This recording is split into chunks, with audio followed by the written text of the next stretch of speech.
नमस्कार, मैं हूं आपके साथ मोनिका गुप्ता और आप देख रहे हैं खबर उत्तराखंड बुलेटिन की शुरुआत करेंगे खास खबरों के साथ।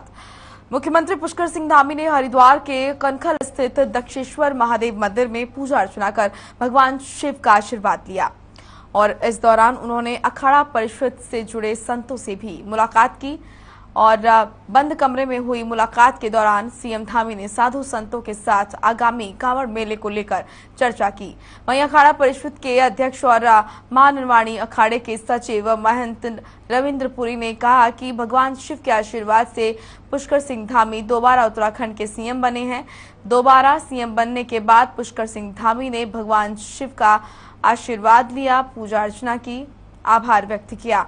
उनके नेतृत्व में आगामी कांवड़ यात्रा, कांवड़ मेला सकुशल संपन्न होगा और 5 साल के कार्यकाल में उत्तराखंड का चहुमुखी विकास होगा।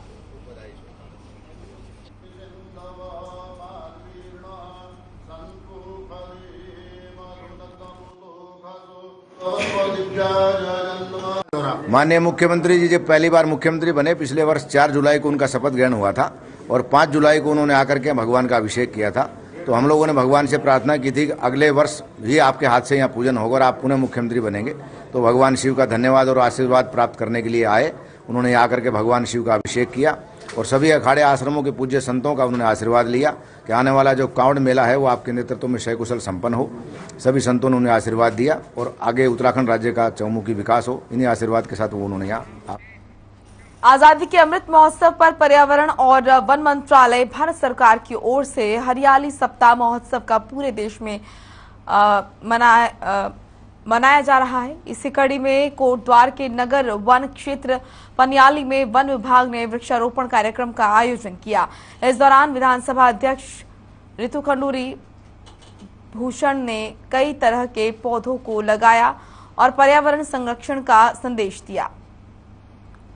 तो वहीं उन्होंने कहा कि जीव सृष्टि की सुरक्षा के लिए सभी लोगों का पर्यावरण के प्रति जागरूक होना आवश्यक है।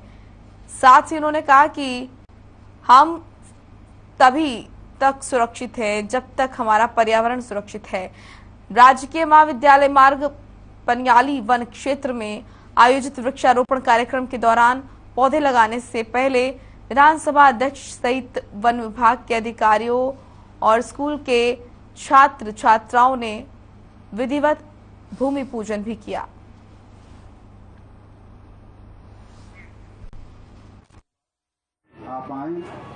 मुझे बहुत ही आज अच्छा लगा कि एक ऐसा कार्यक्रम, एक ऐसा प्रोजेक्ट भारत सरकार लेकर आई है जो कि नगरों को वन लगाने में, पेड़ लगाने में, पौधे लगाने में इंस्पायर कर रही है और मुझे बहुत खुशी है कि इसमें आज बच्चे भी इन्वॉल्व थे कोटद्वार के। अल्मोड़ा में पूर्व विधानसभा अध्यक्ष गोविंद सिंह कुंजवाल ने प्रेस कॉन्फ्रेंस की और इस दौरान आपको बता दें कि पूर्व विधानसभा अध्यक्ष गोविंद कुंजवाल ने गैरसैंण को स्थायी जबकि देहरादून को शीतकालीन राजधानी बनाने की बात कही। वहीं बीजेपी पर निशाना साधते हुए कुंजवाल ने कहा कि बीजेपी सरकार ने गैरसैंण को ग्रीष्मकालीन राजधानी तो बनाया ही, लेकिन सरकार सत्र के लिए एक ही दिन बैठी। इसके बाद सरकार का कोई भी मंत्री या अधिकारी गैरसैंण में नहीं बैठा। पूर्व विधानसभा अध्यक्ष गोविंद सिंह कुंजवाल ने राज्य सरकार पर गैरसैंण के नाम पर पैसा बर्बाद करने का आरोप लगाया।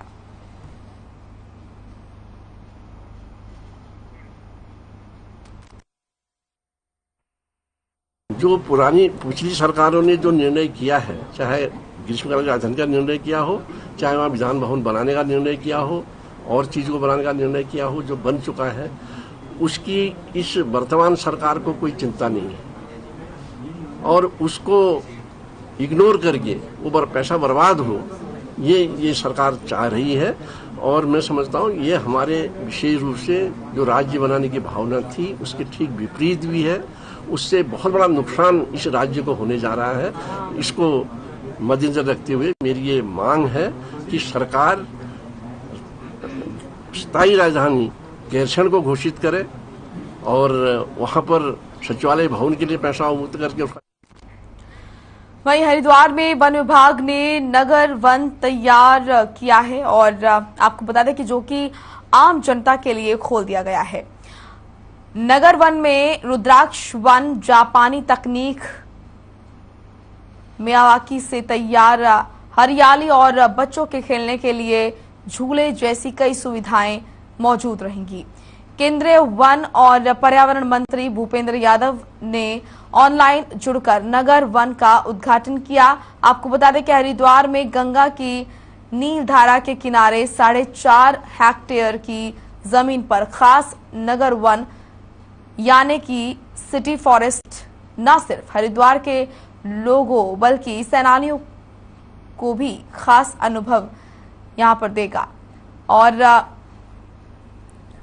आपको बता दें कि योग और मेडिकल के लिए तैयार की गई खास कुटिया में लोग आकर शांति से आध्यात्मिक गतिविधियां भी कर सकते हैं।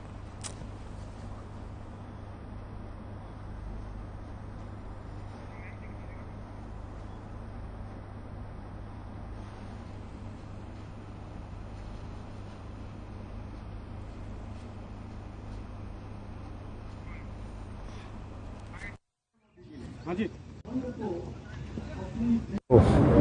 कुल मिलाकर जो उद्देश्य है कि वनों के प्रति भी लोगों के अंदर एक जागरूकता भी आए और इन वनों की नैसर्गिक सुंदरता का लोग फायदा भी उठाएं, खासकर मेडिटेशन में। इसमें एक जापानीज टेक्निक मियावाकी उसकी अवधारणा पे इसका निर्माण किया गया और भविष्य में इसमें रुद्राक्ष वन के रूप में भी उसको विकसित किया जाएगा। और तीर्थ नगरी हरिद्वार में चूंकि यहाँ पे काफी तीर्थयात्री आते हैं और ये उपयुक्त है हमारे रुद्राक्ष के लिए, तो यहाँ पे जो थीम रखा गया है वो रुद्राक्ष का रखा है।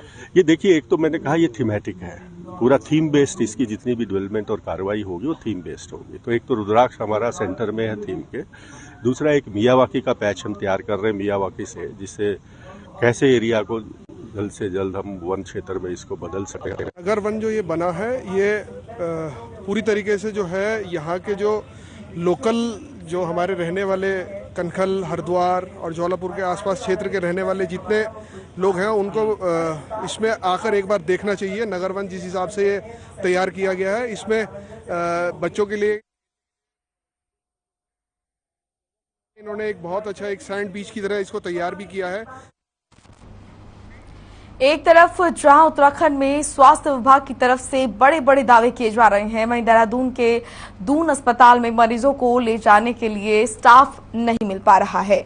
मरीजों के परिजन ही मरीजों को स्ट्रेचर पर बिठाकर एक जगह से दूसरी जगह लेकर जाने को मजबूर हो रहे हैं। इस समस्या के चलते मरीज ही नहीं बल्कि मरीजों के परिजन भी खासी दिक्कतों का सामना कर रहे हैं। वहीं मेडिकल सुपरिटेंडेंट केसी पंत का कहना है कि अस्पतालों में डॉक्टरों और नर्सों की पूरी व्यवस्था है, साथ ही अस्पताल में 750 बेड भी मौजूद हैं। साथ ही कहा कि कोरोना काल में तैनात स्टाफ को बाद में हटा दिया गया, लेकिन अब शासन के निर्देश के बाद फिर से किसी एजेंसी के माध्यम से या पीआरडी के माध्यम से नियमानुसार स्टाफ की नियुक्ति कर सकते हैं। अब दोबारा दून अस्पताल में कार्मिकों की संख्या बढ़ जाएगी और जिससे मरीजों को भी अस्पताल में सुविधा मिलेगी। तो आपको बता दें कि अस्पताल में स्टाफ की कमी के चलते जो परिजन हैं उन्हें ही मरीजों को स्ट्रेचर पर लेकर इधर उधर घूमना पड़ रहा है, जिससे कि मरीज तो परेशान हो ही रहे हैं, साथ ही उनके परिजन भी खासा दिक्कतों का सामना कर रहे हैं।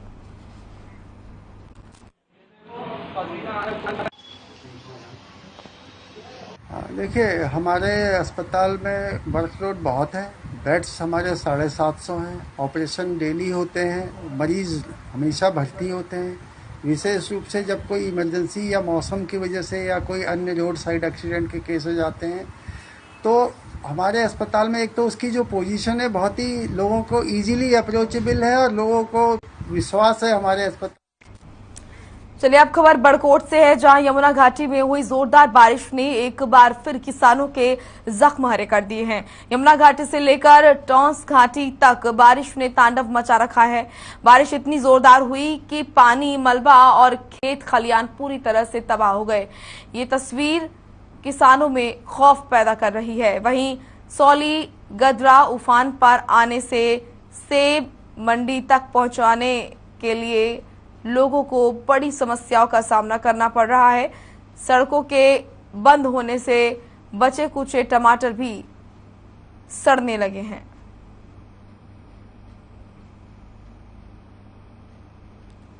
तो किसानों के लिए आफत बनी ये बारिश। जोरदार बारिश आने से किसानों का काफी नुकसान हुआ है। ये तस्वीरें आप देख सकते हैं। सड़कें भी बाधित हुई हैं, जिसकी वजह से अपनी सब्जी मंडी तक पहुंचाने में भी किसानों को जद्दोजहद करनी पड़ रही है।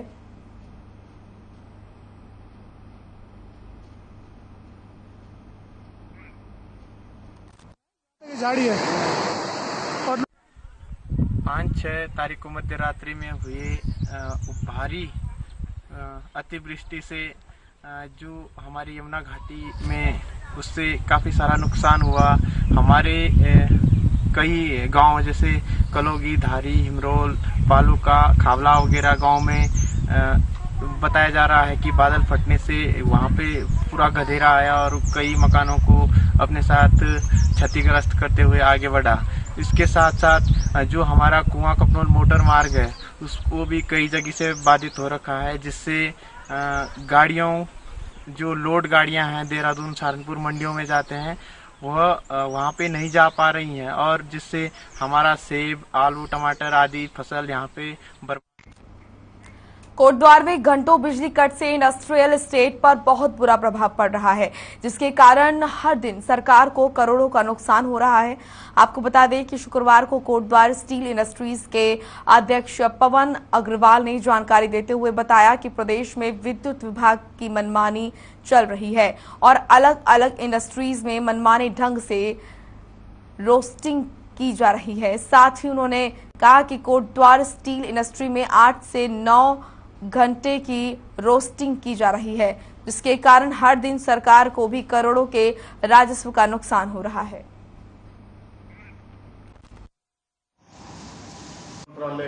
एक्चुअली क्या है कि मुझे उत्तराखंड के यूपीसीएल का मैटर समझ में नहीं आ रहा है कि ठीक है, यदि उत्तराखंड में कोई पावर की शॉर्टेज है तो जितनी भी नॉन कंटिन्यूअस इंडस्ट्रीज हैं उत्तराखंड में, चूंकि उनका टैरिफ भी एक है तो उनकी रोस्टिंग समान।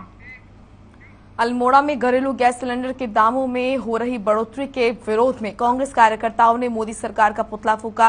पुतला दहन कार्यक्रम में पूर्व विधानसभा अध्यक्ष गोविंद सिंह कुंजवाल, अल्मोड़ा विधायक मनोज तिवारी सहित कांग्रेस पदाधिकारी और कार्यकर्ता शामिल रहे। आपको बता दें कि गांधी पार्क के सामने हुए पुतला दहन में कांग्रेसियों ने मोदी सरकार के खिलाफ जमकर नारेबाजी की। इस दौरान पूर्व विधानसभा अध्यक्ष गोविंद सिंह कुंजवाल ने कहा कि मोदी सरकार के दौर में महंगाई चरम पर है। गैस सिलेंडर और आवश्यक वस्तुओं के दाम में लगातार बढ़ोतरी हो रही है।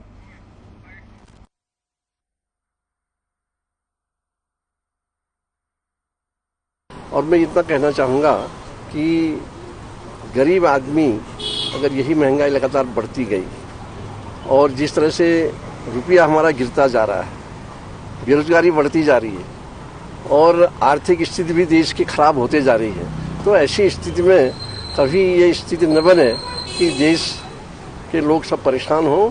जो श्रीलंका में स्थिति पैदा हुई वो हमारे देश में पैदा न हो, ये स्थिति देश में बनते जा रही है, इससे सावधान रहने की आवश्यकता। उधम सिंह नगर से टनकपुर शादी समारोह में आए एक युवक को शारदा नदी के तेज बहाव में डूबने से बचाया गया। आपको बता दें कि युवक शारदा नदी में नहाने गया था, तभी अचानक नदी में आए तेज बहाव में वो डूबने लगा, जिसके बाद परिजनों ने ड्यूटी पर तैनात जल पुलिस के जवानों को घटना की सूचना दी। वहीं मौके पर पहुंची जल पुलिस ने युवक को सुरक्षित रेस्क्यू किया और इलाज के बाद युवक को परिजनों को सौंपा। तो आपको बता दें कि जल पुलिस ने डूबते शख्स को बचाया। शारदा नदी में डूबा युवक। हालांकि परिजनों ने जैसे ही जल पुलिस को सूचना दी, पुलिस वहां मौके पर पहुंची और युवक को डूबने से बचाया। आपको बता दें कि युवक शारदा नदी पर नहाने के लिए गया था, लेकिन तेज बहाव के चलते वो नदी में डूबने लगा और जैसे ही परिजनों ने देखा, परिजनों ने तुरंत जल पुलिस को इस बात की सूचना दी। जल पुलिस वहां पहुंची और शख्स को डूबने से बचाया।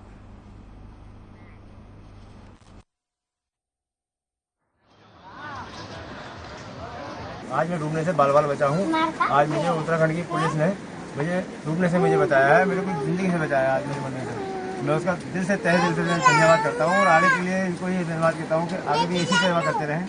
और मैं खबर देहरादून से है, जहां मौसम विभाग ने पौड़ी और नैनीताल जिले के कुछ जगहों पर भारी बारिश की उम्मीद जताई है। साथ ही बारिश का रेड अलर्ट भी जारी किया है। इसके साथ ही मौसम विभाग ने पौड़ी और नैनीताल के अलावा देहरादून, टिहरी, हरिद्वार, उधम सिंह नगर और चंपावत समेत कई जिलों में ऑरेंज अलर्ट जारी किया है। नैनीताल, पौड़ी और पिथौरागढ़ में क्लास 12 तक की छुट्टी डिक्लेयर कर दी गई है। मौसम निदेशक विक्रम सिंह के मुताबिक लोगों को विशेष एहतियात बरतने की जरूरत है।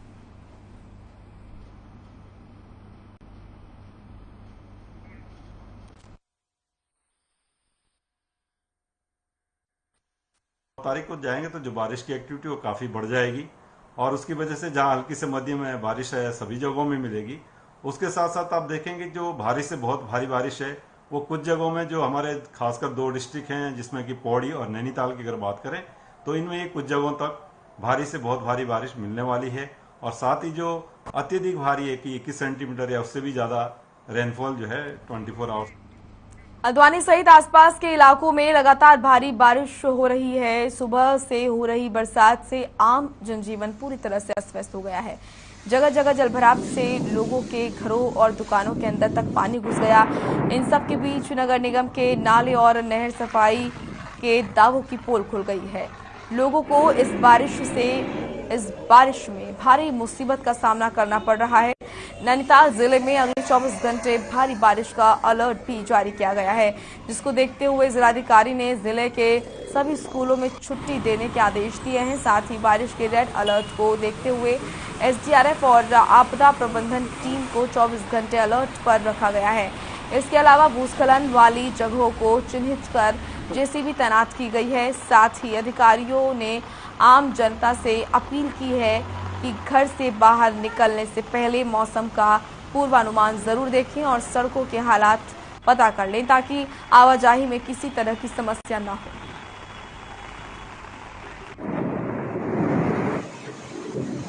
देखिए, पानी जो अभी तेजी से आया है उसमें कई दमोडुंगा क्षेत्र है और पंचक्की चौराहा है, गोरखपुर मल्ला है, बद्रीपुरा कॉलोनी है। इन सब क्षेत्रों में बहुत जलभराव हो गया है। काफ़ी लोगों के घरों में पानी घुस गया है। नैनीताल रोड पे अभी एक कार फंस गई थी बहाव में, उसमें बच्चे और महिलाएं थी, उनको अभी निकाला गया है, रेस्क्यू किया गया है। इसके अलावा लगातार हम लोग दौरा कर रहे हैं, देख रहे हैं कहाँ पे दिक्कत है। एक आध जगह दीवार तोड़वाने की जरूरत हुई, वहाँ दीवार भी तोड़वाई गई है। तो लगातार टीम सक्रिय है और देख रही है कहाँ भी जलभराव, उसके लिए क्या क्या आवश्यक उपाय। अल्मोड़ा में आसपास की 25 ग्राम पंचायतों को नगर पालिका में शामिल करने का विरोध किया गया।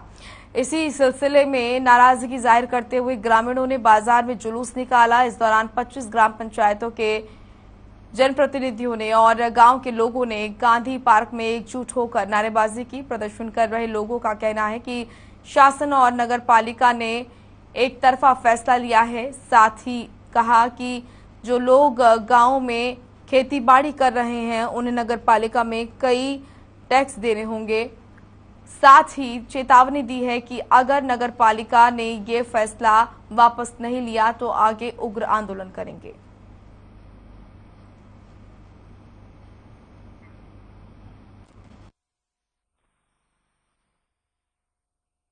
गाँव वाले जो गरीब से गरीब महिलाएं हैं वो टैक्स नहीं भर सकती है, वही तो अपने गाँव में रोजी रोटी के लिए काम करता है तो शाम को अपने परिवार को नहीं पाल सकता तो गांव में टैक्स कैसे भरेगा।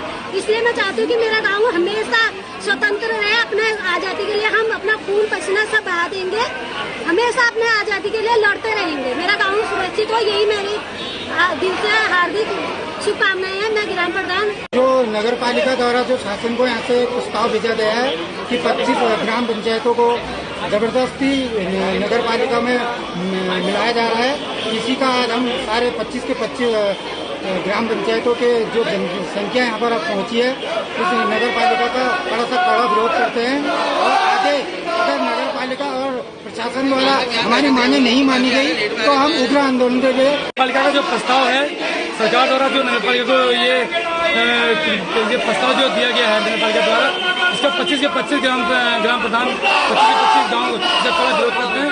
80% हमारे गाँव में बेरोजगार हैं, अपनी आजीविका बड़ी मुश्किल से चला पाते हैं। अगर ये इस प्रस्ताव को वापस नहीं लेंगे, हम कड़ा इसका विरोध करेंगे। कल से हम चक्का जाम, विकास में तालाबंदी, फलबाग ब्लॉक में भी। थराली में ग्वालदम कर्णप्रयाग नेशनल हाईवे से सटे सुनला के अभ्युदय स्टोन क्रशर के खिलाफ अब जनप्रतिनिधियों ने भी एक सुर में मोर्चा खोल दिया है।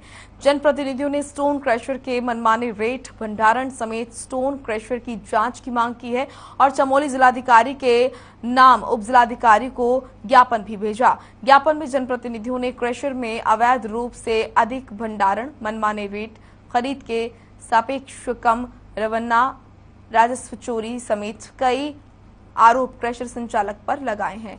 वहीं जनप्रतिनिधियों ने जांच होने तक भंडारण स्थल से आरबीएम को नहीं उठाए जाने की भी मांग की है। हालांकि जनप्रतिनिधियों की ओर से भेजे गए इस ज्ञापन ने स्टोन क्रशर में चल रही अनियमितताओं पर सीधे प्रशासन की कार्यशैली पर सवालिया निशान जरूर लगा दिए हैं। आखिर इतनी मात्रा में उपखनिज का भंडारण हुआ, प्रशासन को पता ही नहीं चला।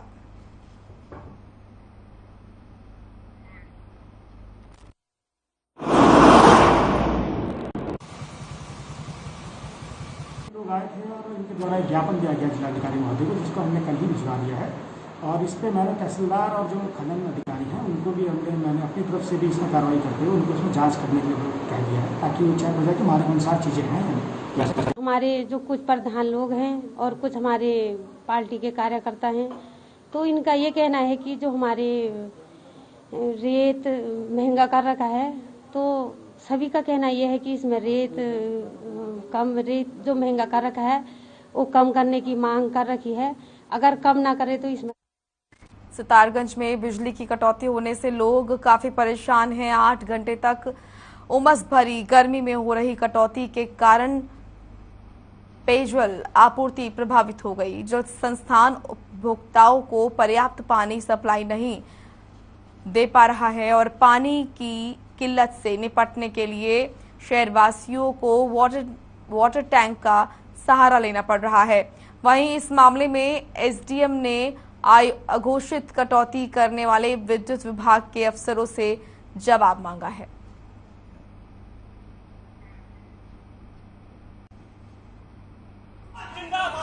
सोशल मीडिया के माध्यम से भी और लगातार हम लोगों के पास भी जो जनमानस है वो लगातार शिकायत कर रहे हैं कि अघोषित कटौती की जा रही है क्षेत्र में। इसके संबंध में आज एक बिजली विभाग के अधिकारी को तलब किया गया था, जिसमें ये तथ्य सामने आए हैं कि कोई जो भी कटौती क्षेत्र में की जाती है उसके संबंध में पहले से किसी को भी अवगत नहीं।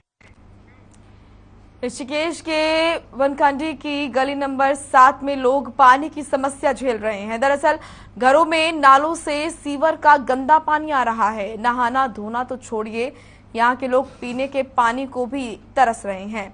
स्थानीय लोगों के मुताबिक गंदे पानी की शिकायत पार्षद से लेकर जल संस्थान के अफसरों को भी की गई है, लेकिन अभी तक इस मामले में कोई सुनवाई नहीं हुई है। बताया जा रहा है कि सीवर का पानी पीने से करीब 6 लोग बीमार होकर अस्पताल पहुंच चुके हैं। इस मामले में जब जल संस्थान की जूनियर इंजीनियर पिंकी चंद से बातचीत की गई तो उन्होंने दावा किया कि जल्द ही समस्या का समाधान किया जाएगा।